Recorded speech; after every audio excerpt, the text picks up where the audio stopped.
Aínda que levan tempo advertindo das consecuencias do novo regulamento de control da pesca, a entrada en vigor da norma levou o sector a buscar medidas de presión para flexibilizar as obrigas que fan inviable seguir coa súa actividade. Tras a protesta centralizada onte no porto de Cambados, a maior parte das confrarías galegas tiñan previsto celebrar reunións para acordar un paro inminente, que podería comezar xa o próximo luns ou ben retrasarse ata o día 22, cando os representantes da Federación Nacional serán recibidos pola Secretaría Xeral de Pesca.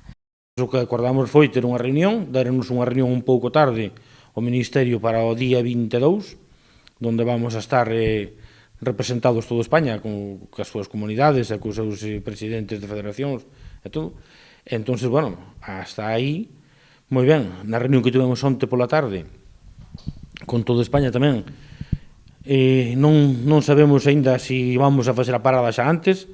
A Federación Nacional vai mandar unha serie de consultas a todas as cofradías de España para que decidamos, pero, bueno, o que tiñamos acordado era parar toda a flota de España o día ese que estíamos negociando, non? Se ben son conscientes da dificultade de votar abaixo unha norma aprobada en Bruxelas, os representantes do sector agardan que se teñan en conta as súas demandas para flexibilizar algunhas das imposicións do regulamento que non teñan en conta a realidade da flota. Non entendemos ese afán de facer esas cousas.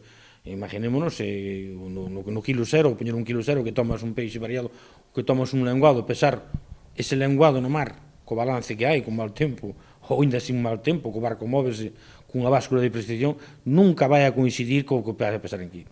Estamos falando de que a partir de aí son un 20% de margen de error, en 500 gramos, os gramos son moi pouquiños, tanto por riba como por baixo de margen de error.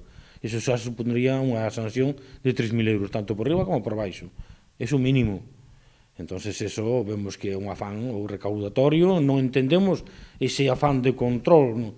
Nos que dicimos é que, bueno, que se queren que poñan observadores, que poñan agentes nos muelles ao chegar, que nos miren todo o canto traemos, ou que sea, pero as medidas que nos puxeron son imposibles de cumplir. Como un barco que ahora de 4 horas, unha previa, vai ao acabar de dar o último lance, que non sabes nin o que tes, nin o que pesastes, tes que avisar 4 horas antes de chegar a puerto. En este caso, ahora 2 horas e media, o que nos queren poñer son 2 horas e media, rebaixar de 4, pero si estamos a 10 minutos ou 15 minutos do puerto. Como é posible eso, Dios mío? É que non queren facernos caso do que lle estamos dicindo, explicando, con datos e con todo.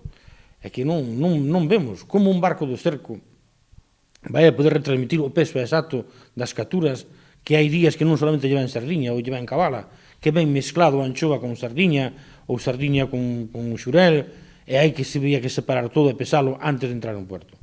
Eso é inviable totalmente, eso non se pode facer. Hai normativas que son imposibles de cumplir. De non conseguir esas modificacións, auguran que a flota artesanal estará abocada á súa desaparición, posto que a norma que agora tan só aplica a embarcacións de máis de 12 metros de eslora será obrigatoria a partir de 2029 para aquelas de máis de 9.